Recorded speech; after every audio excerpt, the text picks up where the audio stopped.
દુનિયામાં એવા ઘણા લોકો છે જેમનું નામ હંમેશાથી ભવિષ્યવાણી સાથે જોડાયેલું રહે છે, જેમાંથી એક નામ એટલે બાબા વેંગા અને બીજું નામ છે નોસ્ટ્રાડેમસ.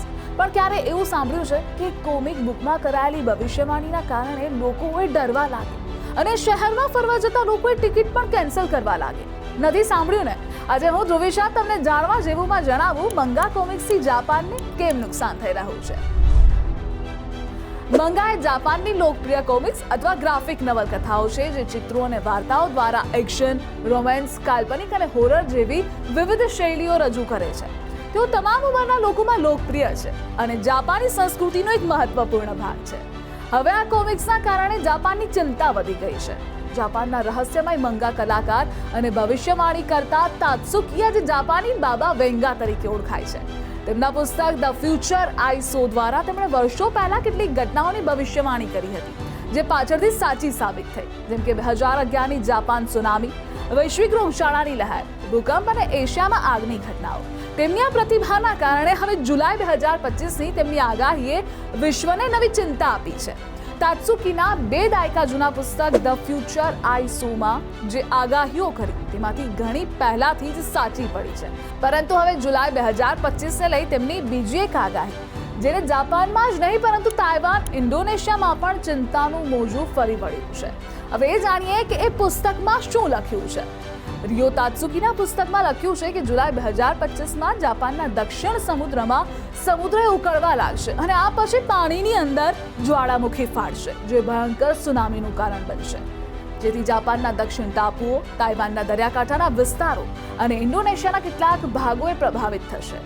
તાત્સુકીનો દાવો છે કે તે 2011ના ફુકુશીમા સુનામી કરતાં પણ વધુ ઘાતક હોઈ શકે. 2011માં 9.0ની તીવ્રતાનો ભૂકંપ આવ્યો, જેના કારણે સુનામી આવી અને હજારો લોકો માર્યા ગયા.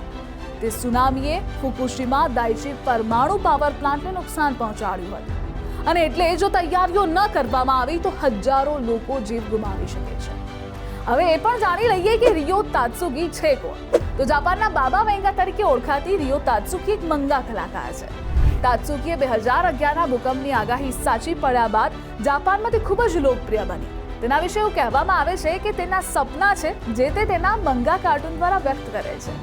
જાપાન, થાઈલેન્ડ અને ચીનમાં તાત્સુકીની લોકપ્રિયતાનો અંદાજ એ વાત પરથી લગાવી શકાય છે કે 2011ના ભવિષ્યની આગાહી કરતી તેમની કોમિક બુકની 9 લાખથી વધુ નકલો વેચાઈ હતી. હવે એ પણ તમને જણાવી દઈએ કે કઈ ભવિષ્યવાણી તેની સાચી પડી હતી. તો 1995નો કોબે ભૂકંપ. તાત્સુકીએ તેના મંગામાં એક મોટા ભૂકંપની આગાહી કરી જે 17 જાન્યુઆરી 1995ના રોજ જાપાનના કોબેમાં ત્રાટક્યો હતો. આ ભૂકંપની તીવ્રતા 6.9 હતી અને 6000થી વધુ લોકો આમાં માર્યા ગયા હતા. બીજું છે 2011નો તોહુકો ભૂકંપ અને સુનામી. તાત્સુકીએ 2011માં જાપાનના પૂર્વ કિનારે મોટા ભૂકંપ અને સુનામીની આગાહી કરી. 11 માર્ચ 2011ના રોજ 9.0ની તીવ્રતાનો ભૂકંપ અને સુનામી આવ્યો, જેના કારણે ફુકુશીમા પરમાણુ સંકટ સર્જાયું અને લગભગ 18,000 લોકો માર્યા ગયા. ત્યારબાદ છે કોવિડ-19નો દેશવ્યાપી રોગચાળો. તાત્સુકીએ 2019ના અંતમાં શરૂ થયેલી કોવિડ-19 રોગચાળા સાથે એક વૈશ્વિક રોગચાળાની આગાહી કરી હતી. તેના મંગામાં એક રોગનો ઉલ્લેખ કરવામાં આવ્યો છે જે ઝડપથી ફેલાય છે. હવે આ બધા છતાં તાત્સુકીના નિવેદનને ગંભીરતાથી લેવામાં આવી રહ્યું છે, કારણ કે આ વર્ષે જાન્યુઆરીમાં જાપાન સરકારે કહ્યું કે આગામી 30 વર્ષમાં દેશના દક્ષિણ ભાગમાં ભૂકંપ આવવાની 80% શક્યતા છે. લોકો સરકાર અને તાત્સુકીના નિવેદનોને જોડી રહ્યા છે અને તેથી જ તેમના પુસ્તકની ખૂબ ચર્ચા થઈ રહી છે અને લોકોએ જાપાનના તેમના પ્રવાસો પણ રદ કરવા લાગ્યા છે. જુલાઈ 2025ની આ સુનામી ચેતવણીએ જાપાન જતા પ્રવાસીઓની ચિંતા વધારી છે. આના કારણે ટ્રાવેલ એજન્સીઓના બુકિંગમાં 50%નો ઘટાડો થઈ ગયો. તો ઈસ્ટરની રજાઓ દરમિયાન પણ બુકિંગમાં ઘટાડો જોવા મળ્યો. પ્રવાસીઓ માને છે કે ભૂતકાળમાં તાત્સુકીની ભવિષ્યવાણીઓ સાચી પડી હતી, તેથી આ વખતે પણ સાવધાન રહેવું એ જરૂરી છે. જોકે વૈજ્ઞાનિકો કહે છે કે હજુ સુધી કોઈ ભૂકંપ આવવાની આગાહી નથી કરી શકી, તેથી આવી વાતોનો કોઈ વૈજ્ઞાનિક આધાર નથી. પણ તમારું શું માનવું છે? શું આટલી બધી આગાહી સાચી પડી તો આગળની કરેલી આગાહી એ સાચી પડશે? અને શું તમે કોઈ આવી ભવિષ્યવાણીમાં માનો છો? અમને કમેન્ટ સેક્શનમાં જણાવો. આજનું જાણવા જેવુંમાં હાલ બસ આટલું. આપ જોતા રહો ગુજરાત.